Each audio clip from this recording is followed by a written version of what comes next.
We'd like to welcome everybody back. My name is Critical, also known as Critical. My real name is Hollis, and we're here to have a little discussion and talk about the realities of life.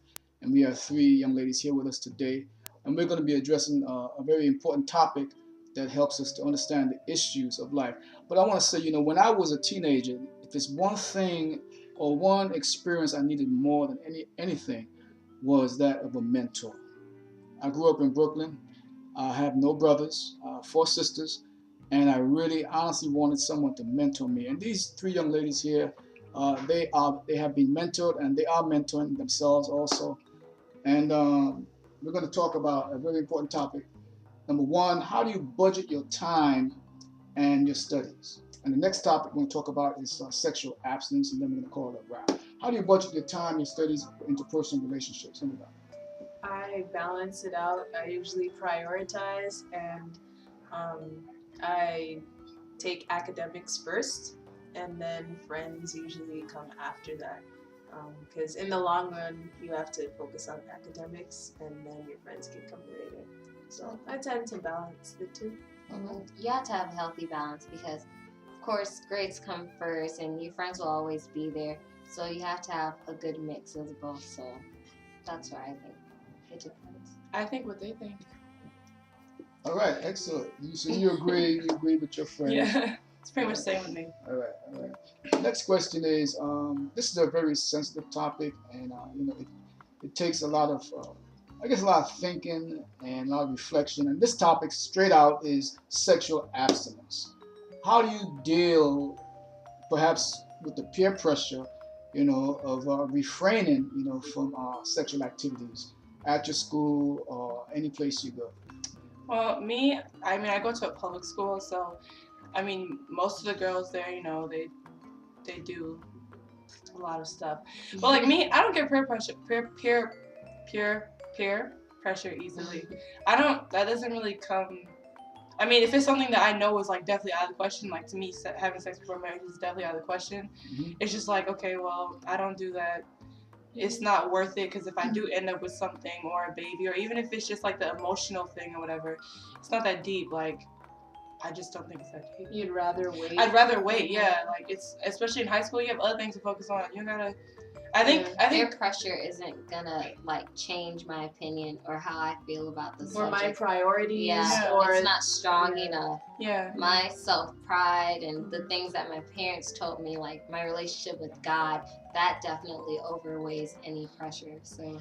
And I also think that, a lot of girls nowadays think they have to have a boyfriend, and obviously with coming a boyfriend comes like, you start to pressure, responsibility. Yeah, you think you have to be fully 100% committed to the relationship when you're still both teenagers and we're not mature enough or ready to handle. I think you have to be okay with being without someone before you get to be with someone, because then if not, you guys depend on each other so much that it. I don't know. Yeah, then when you guys break up, you're like, oh my gosh, dang, we broke up. Yeah. Well, let me ask you a question. Do you have someone that you really looked up to as a model, someone that you gain your strength from, that you could reflect on in situations, where you're tempted, or someone who could give you empowerment? Parents, definitely my parents. My mother. Yeah.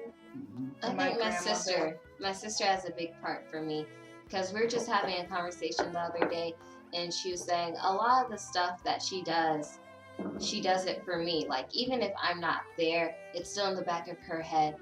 I am somebody who I have to look up to. So there's definitely not just pressure, but like a responsibility so that I can follow in her tracks, and she's an example for me. Okay.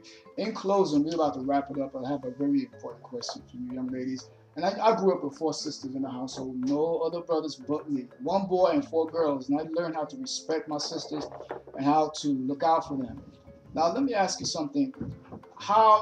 What is one thing that you could hold on to that will give you strength, throughout your journey to save yourself for that one important person in life?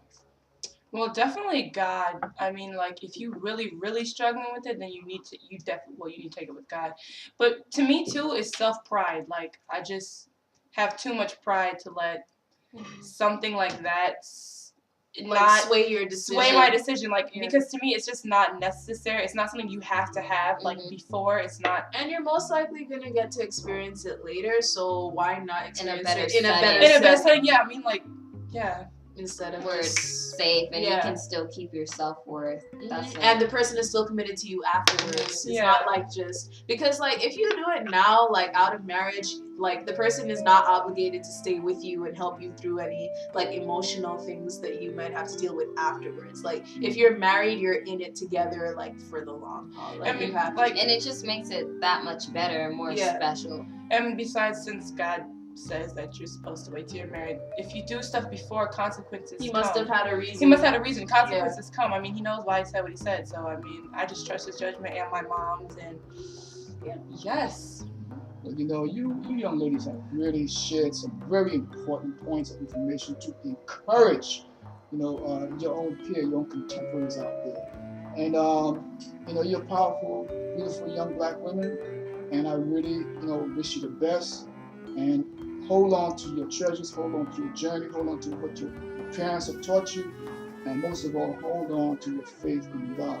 When all is said and done, that's who you're going to stand before and receive your reward in life. Thank you so much, young ladies. Thank you so much.